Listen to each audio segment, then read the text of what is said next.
After dominating high school football in Florida, becoming a 5-star recruit, you arrived at the University of Georgia in 2020 on a full athletic scholarship. You ended up winning back-to-back championships, but the celebration didn't go as planned. Even still, you finally made it to the big stage, and in the middle of the NFL Combine, where you're trying to prove yourself, a warrant is issued for your arrest due to an event that cost the lives of 2 people. You see, the university has a long track record with driving-related incidents, and when I say long, I mean that just from 2023 to May 2024, there were 18 incidents where Georgia football players alone were arrested or cited for traffic-related incidents, including DUI and reckless driving. And this type of behavior goes all the way to the top of the program. But this story starts on January 14th, 2023.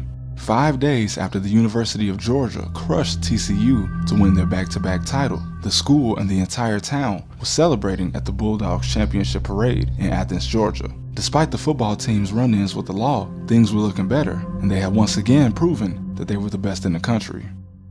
Chandler LaCroix and Victoria Bowles were both working as staffers for the university as recruiters. Despite not being students, Chandler and Victoria were both still in their early 20s and planned on celebrating all night with the team.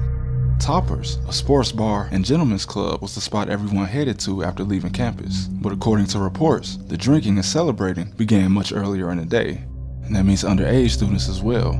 Speaking of, Devin Wilcock was a 20-year-old star athlete and future NFL prospect in his second year playing for the school. He was part of both championship teams and well on his way to the NFL draft.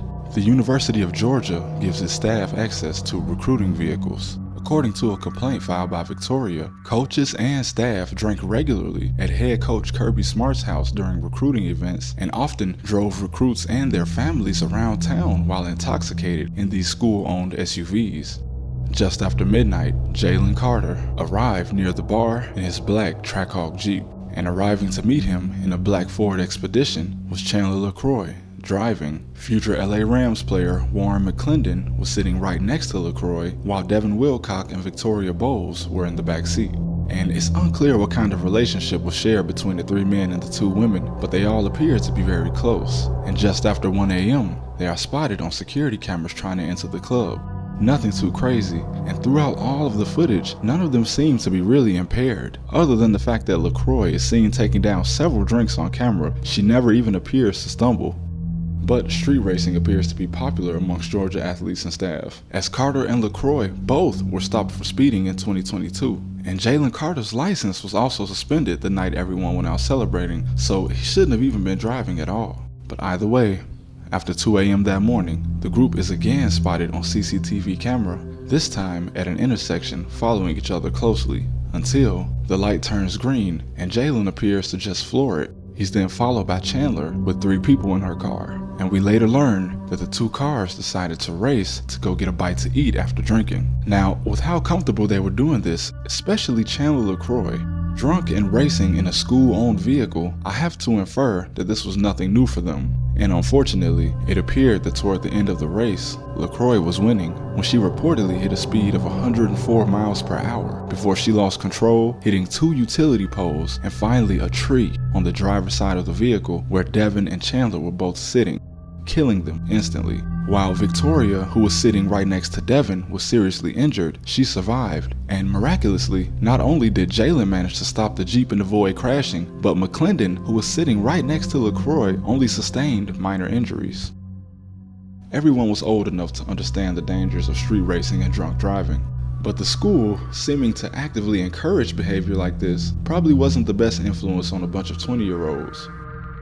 In the middle of the NFL Combine, the warrant was issued for Jalen's arrest. He was ultimately charged with reckless driving and racing, both misdemeanors, and both he and McClendon went on to be drafted and currently play in the NFL today. Victoria, who was fired during her recovery, is currently in the middle of a lawsuit suing the school for negligence, as she argues that Chandler should have never been trusted to drive the SUV in the first place due to her driving record, and also due to the official school policy that the vehicles were not for personal use. And while she may win this lawsuit, the University of Georgia appears to still have the same problem, as DUI arrests continued on after this incident.